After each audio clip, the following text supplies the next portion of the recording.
Agora cabe-me a mim passar um bocadinho aquela informação com quem estive há um tempo atrás e, em primeiro lugar, eu queria agradecer a todos, aqueles que disponibilizaram os contactos e que me receberam a mim e ao José. Em primeiro lugar, eu queria deixar esta nota da maneira como fomos recebidos em todas as quintas, propriedades. É um privilégio enorme poder estar a contribuir com algum know-how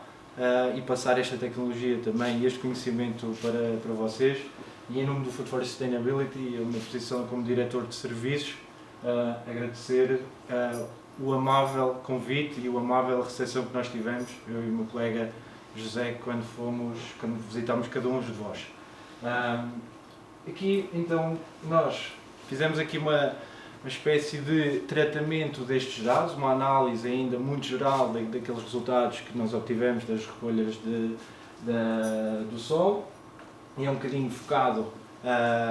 aqui o que é de grande diferenciador é a parte da microbiologia. Não sei se alguns de vós já tinham, eu julgo que ainda nenhum de vós tinha feito nenhum tipo de análises deste tipo de análise de microbiologia. E aqui por baixo, e eu fico muito contente de falar já exatamente a seguir à Joana, porque estamos a avaliar desde o nível espacial até ao nível subterrâneo e, portanto, só assim se consegue garantir e caracterizar e conhecer, porque eu acho que a importância é conhecer exatamente o que é que nós temos debaixo dos nossos pés, mas também toda a envolvência, ou seja, todo o ecossistema, porque é assim que conseguimos entender melhor. Portanto, aqui na parte de baixo, como depois mais tarde vocês vão visitar, é aqui que a sequenciação dos micro-organismos do solo é feita neste equipamento, e é aqui que começa esta informação, este passo um passo em frente no conhecimento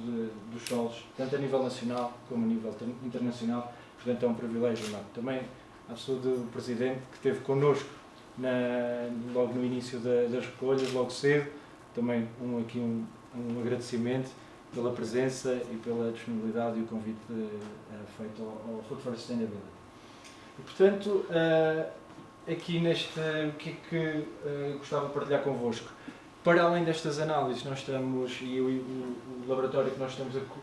a desenvolver, a correr e a prestar serviços a toda a comunidade, internamente estamos a desenvolver uma base de dados em que estamos a fazer a agregação científica de todos os micro-organismos e como estes se correlacionam com a cultura, e qual o efeito, se um efeito positivo ou negativo, e qual o tipo de efeito. Ou seja, é uma revisão bibliográfica, já temos mais de 35 mil entradas, ou seja, temos mais de 35 mil papers, ou seja, jornais científicos lidos, artigos científicos lidos, avaliados, para agregarmos essa informação. É algo que é um trabalho próprio, para que depois possamos, de forma mais adequada e mais assertiva, partilhar este conhecimento e as recomendações com os próprios agricultores, dependendo da situação microbiológica que se encontra o estado do solo. Portanto, como vocês podem ver aqui, ou seja, nós trabalhamos desde a parte da agricultura, desde as recolhas do solo, fazemos em laboratório todo o processamento, extração de ADN dos micro-organismos do solo, fazemos a própria sequenciação e depois a análise funcional e as próprias recomendações. Ou seja, não deixamos sozinhos os agricultores. Nós temos os nossos boletins, mas vamos mais longe, porque nos posicionamos desta maneira de poder e querer trabalhar com todos, porque só assim é que se consegue evoluir e tornar as práticas agrícolas mais sustentáveis. E quando falamos de sustentável, não é só da parte ambiental, é económica e também social, e desta maneira o F4S posiciona-se muito ao lado dos agricultores, dos técnicos, das autarquias, dos municípios que têm como a agricultura um ponto de interesse, um vetor, como o Presidente disse, um vetor para os próximos anos. Pronto, mas voltando realmente àquilo que importa, Estes estudos de caso foram baseados, nós fizemos já algum cruzamento das análises físico-químicas, cada uma das recolhas que nós tirámos, fizemos a análise físico-química e a análise da microbiologia do solo, e é isso que eu vou partilhar aqui convosco, muito sumariamente, porque dos 15 minutos que eu tinha, também para além de agradecer, mas passar um bocadinho esta informação. E um bocadinho das áreas onde estivemos, aqui o Presidente, está ali uma foto, o Presidente estava ali naquela área, é como podemos comprovar, e portanto não é só passar a mensagem, é também efetivar e estar connosco. Isto é alguma das áreas. Pronto. E então, aqui partilhar um bocadinho convosco como é que nós, na parte mais offline, na parte depois de termos os dados, as análises, o que é que fazemos? Lá atrás tinha aqui preparado os slides para outro local, mas vou um bocadinho convosco passar esta informação. Ou seja, numa fase inicial, ou nos parâmetros iniciais, como vocês conhecem muito bem, a matéria orgânica, igualmente, o caráter nós achamos que é um bocadinho uniforme, não está, ou não achamos que esteja assim tão mal, há alguns desafios a fazer, mas que efetivamente, por exemplo, no caso da recolha, temos aqui um ponto mais alto, cerca de 2,36 de matéria orgânica, na propriedade que recolhemos associada ao figo da Índia, ou seja, é algo que é bastante diferenciador, mas também, logo inicialmente aquela que tirámos relativamente aos hortícolas, com uma carga maior, mas isto efetivamente, maiores níveis de matéria orgânica, e neste sentido faz um bocadinho de sentido, dada à necessidade e à rapidez e à exigência deste tipo de culturas. Mas o que é que, para além da matéria orgânica, isso é que vocês todos têm quando fazem as análises físico-químicas, nós apresentamos aqui então o ciclo do carbono. Ou seja, isto, quando estamos a falar do ciclo de carbono, estamos a falar como é que o carbono viaja e anda dentro do solo. E quando anda dentro do solo, pode ser fora dos micro-organismos ou mesmo nas estruturas que ele se relaciona com a planta. E aqui, o que é que aqui muitas vezes nos dá? Aqui, por exemplo, nós inferimos indiretamente o estado, por exemplo, de compactação do próprio solo. Porquê? Como vocês podem ver, aqui é azul, e neste caso, por exemplo, temos aqui numa parte mais basáltica da propriedade visitada, da produção de couve, não é? Temos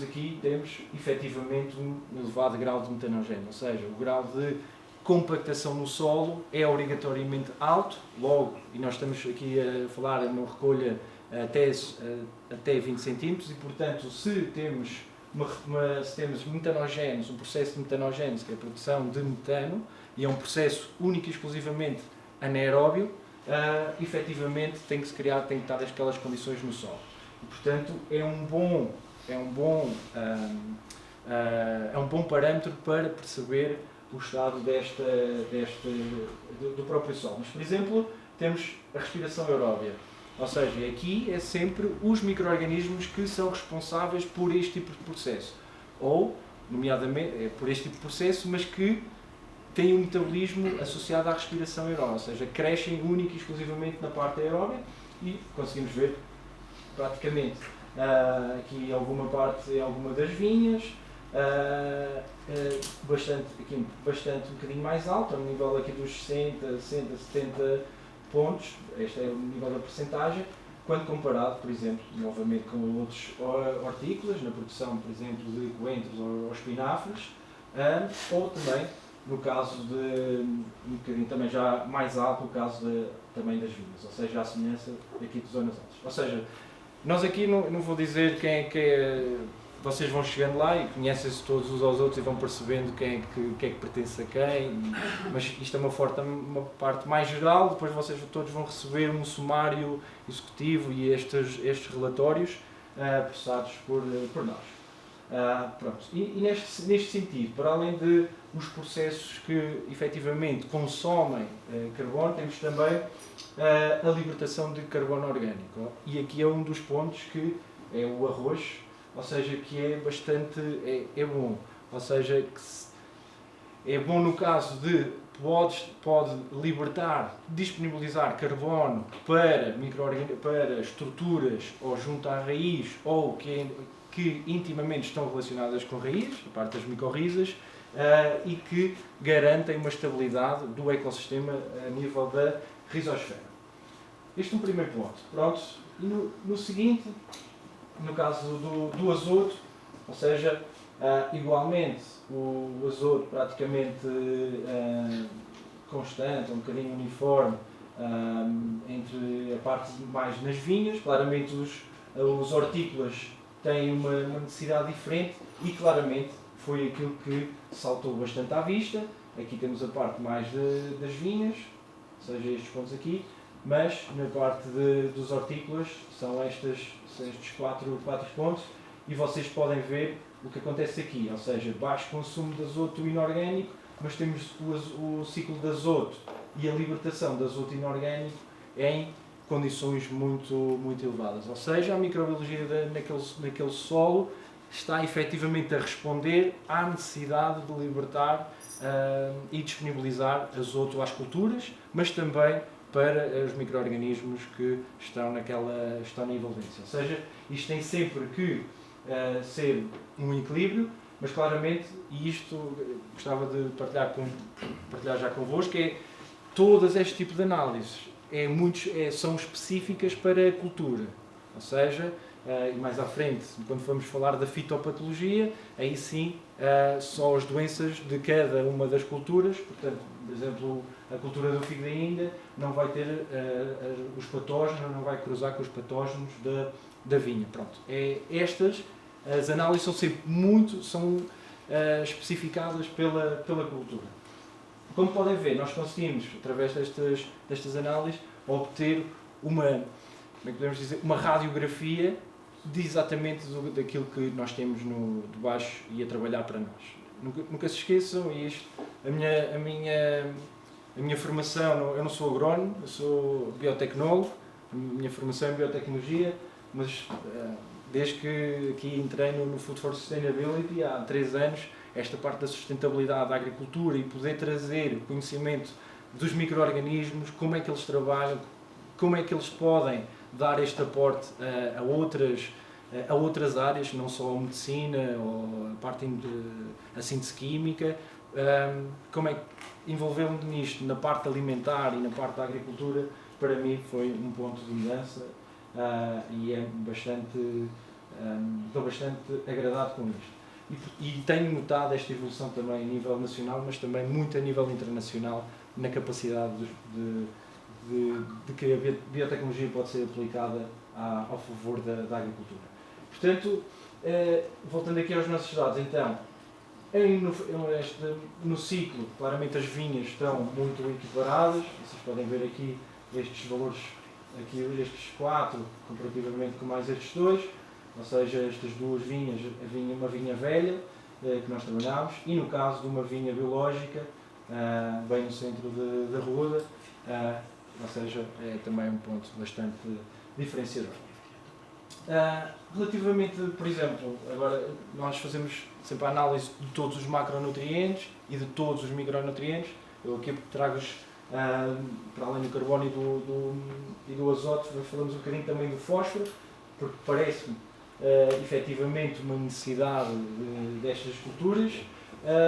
e como vocês podem ver, para mim, surpreso que apenas aqui no produtor de coentros estava excessivamente alto, ou seja, está a fazer mais uma sobredosagem do próprio fósforo do que aquilo que efetivamente será necessário, mas isto é aqui que as tecnologias, tanto da análise química como microbiológica, podem ajudar, ou seja, não necessita fazer mais aporte, necessita sim de ele trabalhar a parte microbiológica, ou seja, a parte de disponibilização do fósforo à cultura. E como vocês podem ver aqui os pontos, este era um intervalo entre estas 2 barras, é um intervalo ótimo para a concentração do fósforo, estão todos praticamente são todos muito semelhantes, mas efetivamente no caso da microbiologia vocês podem ver aqui os hortícolas têm uma necessidade uma necessidade diferente, ou seja, mais rápida, com um metabolismo melhor da parte microbiológica, e portanto vemos aqui que a solubilização e o ciclo do fósforo, ou seja, a azul, a solubilização do fósforo inorgânico e do ciclo do fósforo estão aqui um bocadinho mais altos, mas que também em resposta a um intervalo da presença do fósforo em uma parte ótima, e portanto ele tem a capacidade de partilhar para a cultura. Mas quando comparamos, por exemplo, nesta parte das vinhas, em que está abaixo do nível ótimo, mas temos aqui o consumo de fósforo inorgânico, portanto temos alguns micro-organismos envolvidos, ou seja, numa competição direta com a cultura, não é? E portanto este equilíbrio deve ser, ou melhor, esta redução deverá ser uma das próximas ações a tentar minimizar este consumo do fósforo inorgânico. Um outro ponto, e este aqui claramente é visível, todos por um bocadinho acima do que é necessário, não é? E portanto, em alguns, estamos a falar aqui cerca de 2 vezes, temos aqui este parâmetro entre os 74 aos 140 ppm de potássio, mas sabemos inerentemente a um dos micronutrientes também essenciais. Eu percebo, nós não queremos falhar, nós não queremos que nada falte às nossas culturas. Se calhar não é o que eu sou a falhar, os nossos solos aqui são todos sedentários exatamente, ou em potássio.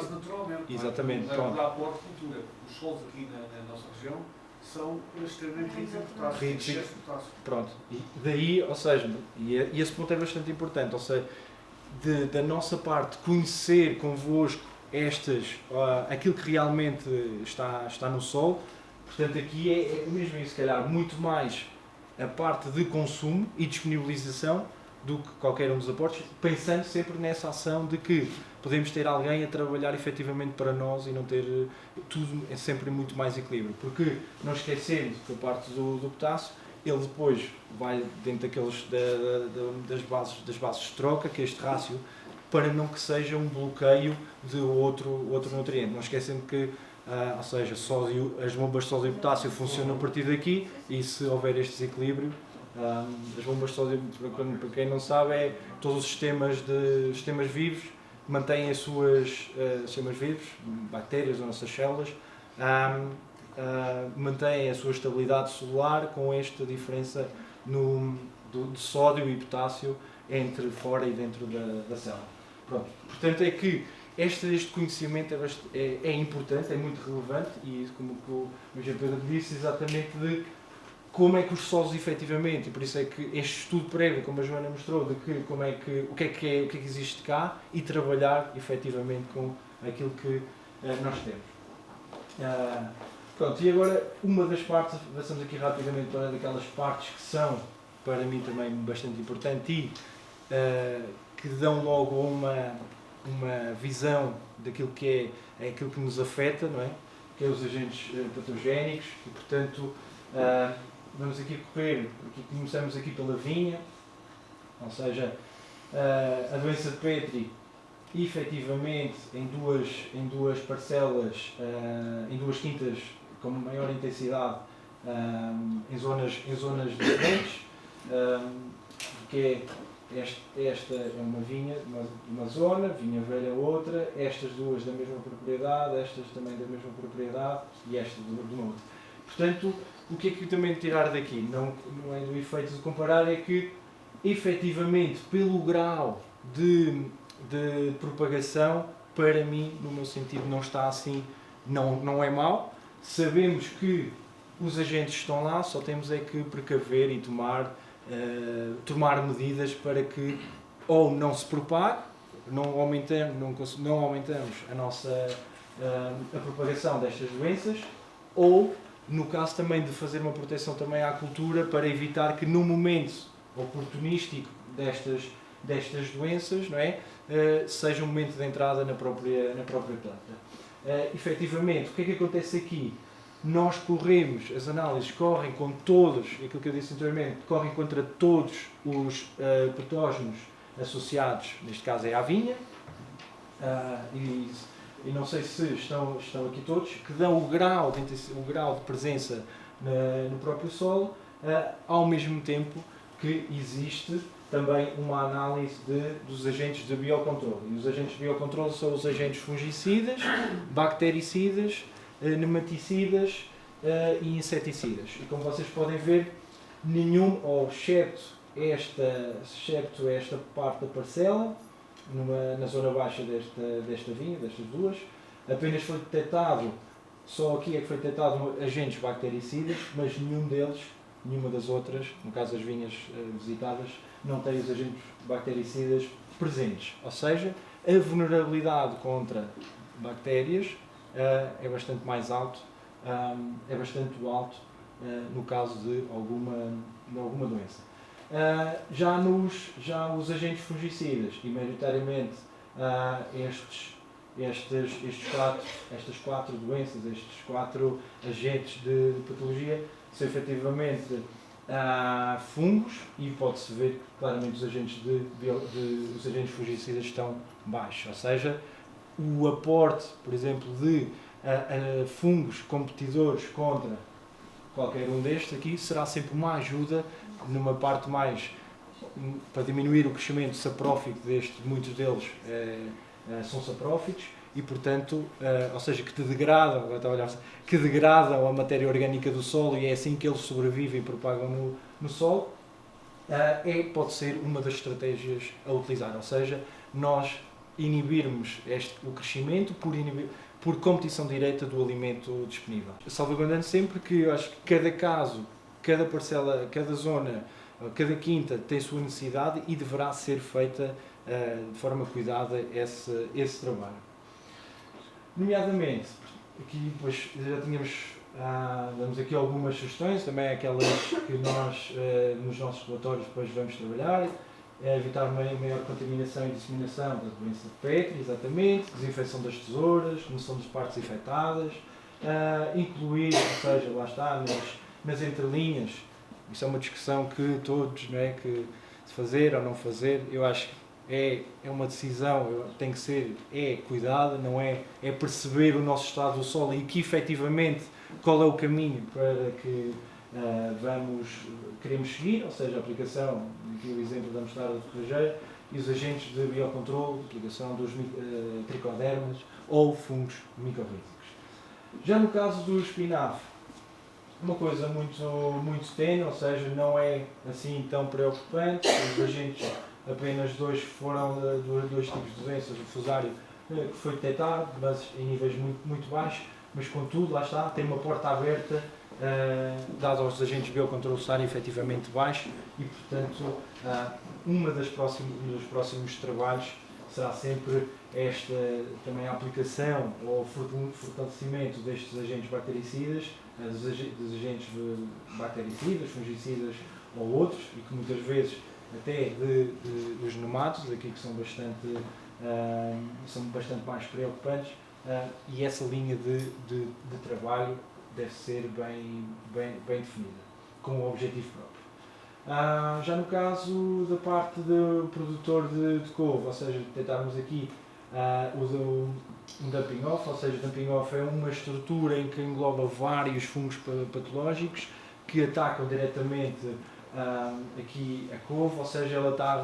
tem que resistir a esta doença, mas a estes fungos que estão altamente disseminados no solo, em que por vias de algum detrito ou alguns restolhos, matéria orgânica que fica no próprio solo, vão ajudar, vão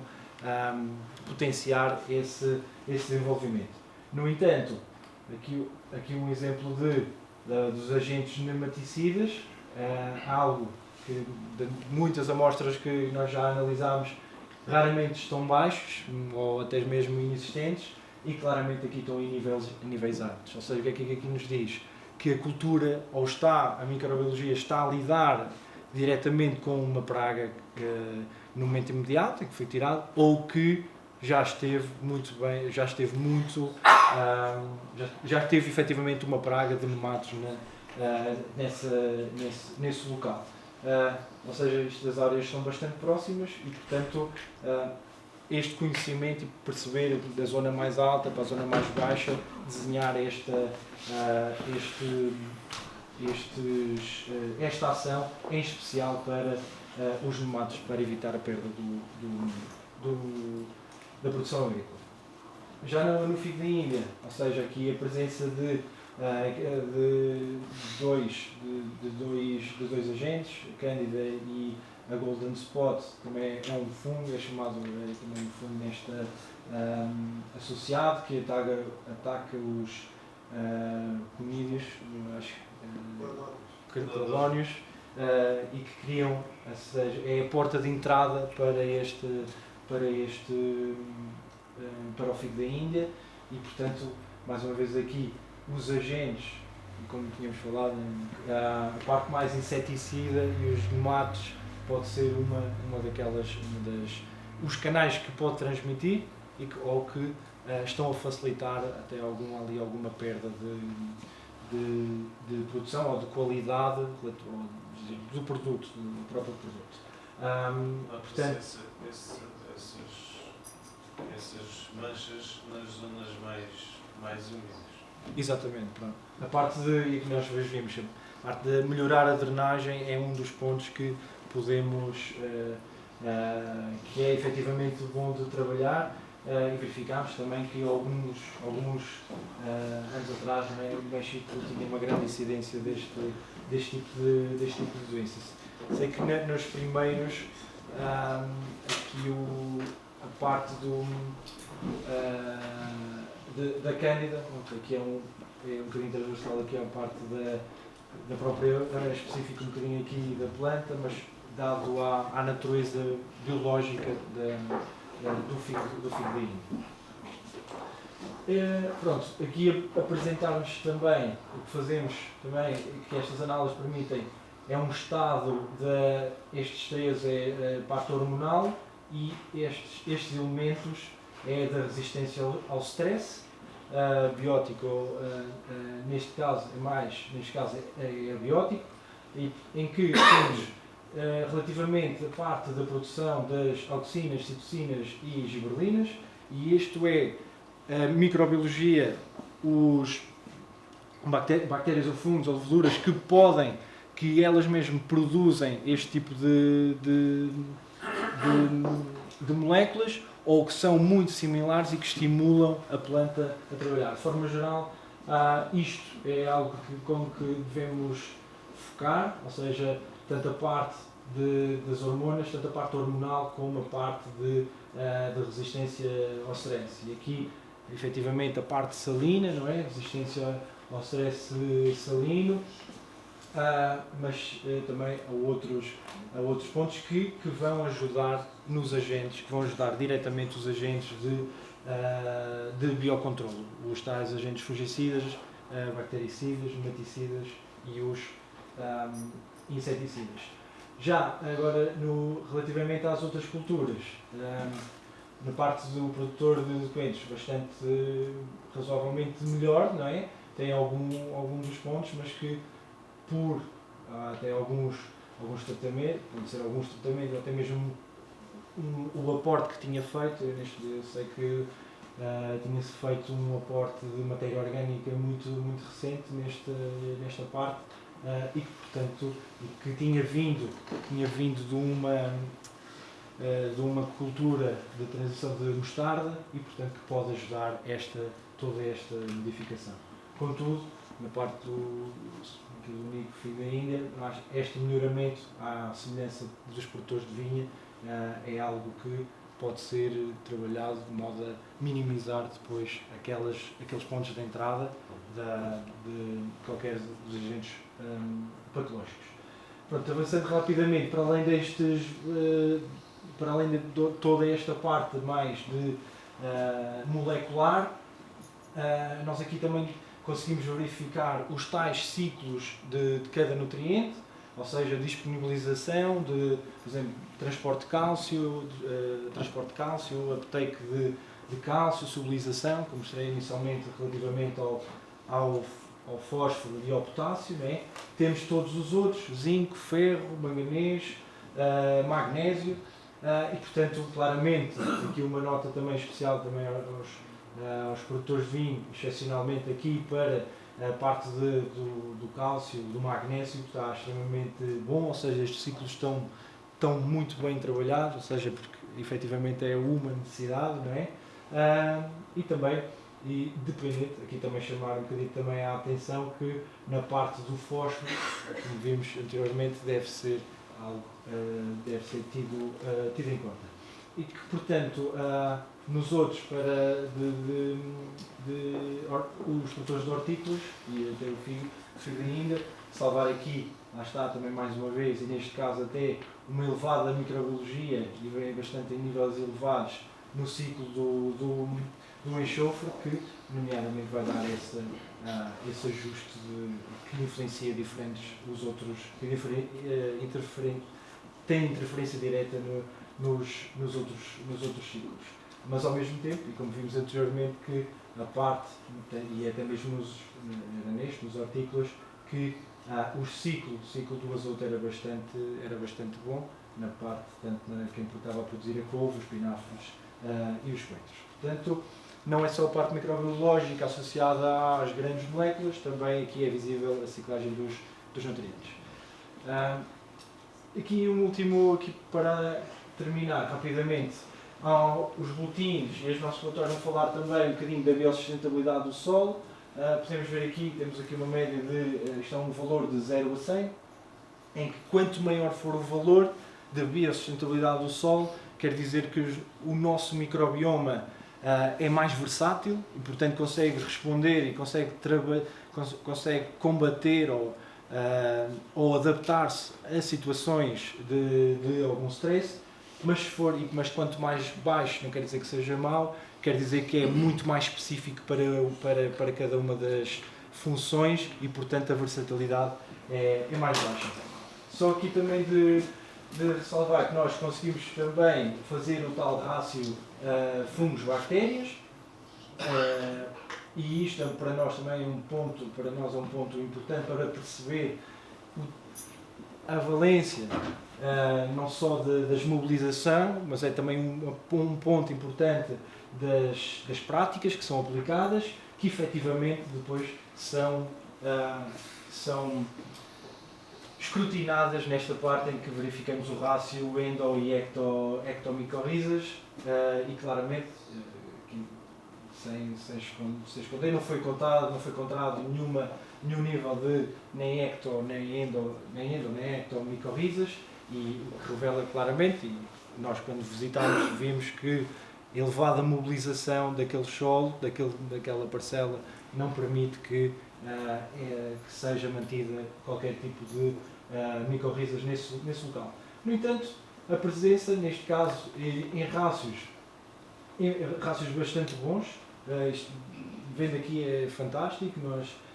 estamos a falar de 1 em cada 5 é uma endomicorriza, para que temos 5 ectomicorrizas, aqui 1 para 25, um bocadinho mais alto, mas, ou seja, temos-as lá, só temos que as potenciar e criar todas estas condições para que as endo também, este rácio entre as endo e as ecto seja promovido. Nomeadamente, agora, uma visão geral e rápida e sumária, este é o tipo de informação que nós conseguimos tirar, conseguimos avaliar e que depois vai ser passado para vocês. Eu agora queria só passar-vos aqui um bocadinho que nós temos sistemas de cofinanciamento que podem ser utilizados por PMEs, startups, entidades pessoais, nomeadamente focados para a agricultura, neste caso dentro da Rede Nacional de Test Beds, ou seja, há uma disponibilização de algum cofinanciamento para este tipo, para análise, para uma prática, para tentar fazer uma diferenciação daqueles de uma aplicação em campo, por exemplo, e isto neste tipo de pilotos, o que nós costumamos fazer quando desenhamos os pilotos, não só para a TSB, mas para os polos de inovação digital, como o Nuno inicialmente falou, pilotos, por exemplo, para a proteção e resiliência das culturas, em que comparamos uma parcela problema com uma saudável, e já que estão tão próximas, o que é que se passa, o que é que se está a passar na parcela problema, ou até mesmo para a conversão para sistemas mais sustentáveis, através da promoção da biodiversidade, microbiologia, manejo holístico, para quem está disponível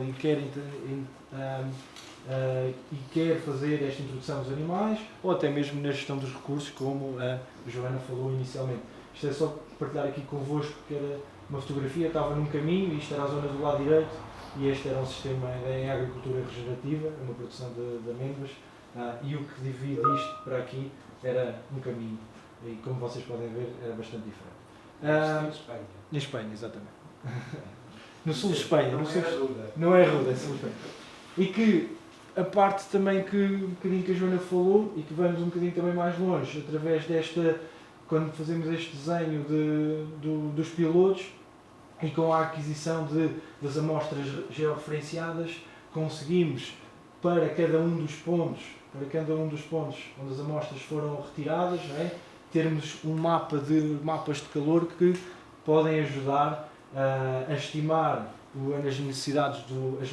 da cultura, a eliminar a introdução excessiva ou por déficit ou por sobredosagem das aplicações, e lá está uma eficiência dos recursos e das operações. Ok, aqui o que é que isto revela? Para mim, no meu caso, é vocês salvaguardarem, ou seja, não estarem a perder dinheiro, tornarem-se mais competitivos na gestão até da própria prática. E relativamente a estes, para além deste tipo de trabalhos, este polo de inovação digital e as TSBs é elegível a parte de capacitação, aqui promovida até e sendo elegível também as autarquias, os municípios, para esta disseminação do conhecimento, a otimização das culturas de produção, que já falámos anteriormente, ou até mesmo na monitorização dos serviços do ecossistema, focado bastante nas emissões de gases de efeito de estufa, via por uma modulação direta ou indireta do sistema agrícola. Muito só agora para terminar, este é o nosso evento anual, que vai ocorrer na próxima semana, 7, 8 e 9, o Edenha Food Lab. É uma oportunidade, nós no primeiro dia vamos também falar muito sobre a parte da microbiologia, do microbioma, também em outras culturas. No dia 8 é mais o território, na zona, nós estamos sediados na zona de Edenha, muito também o que se pode, e sinergias que se podem criar entre várias regiões, até neste caso, e depois no dia 9 uma visita a um dos nossos produtores, um dos nossos parceiros em diferentes projetos, o Tiago da Real Edenha, um projeto já se iniciou na parte da agricultura regenerativa e é um dos exemplos que nós também queremos partilhar. Muito obrigado a todos, peço imensa desculpa pelo tempo, mas acho que assim também é a necessidade o exigir. Muito obrigado a todos e mais uma vez agradecer a amabilidade com que nos receberam e trataram durante aquele dia que visitámos aqui o município da Ruda e as quintas e as propriedades.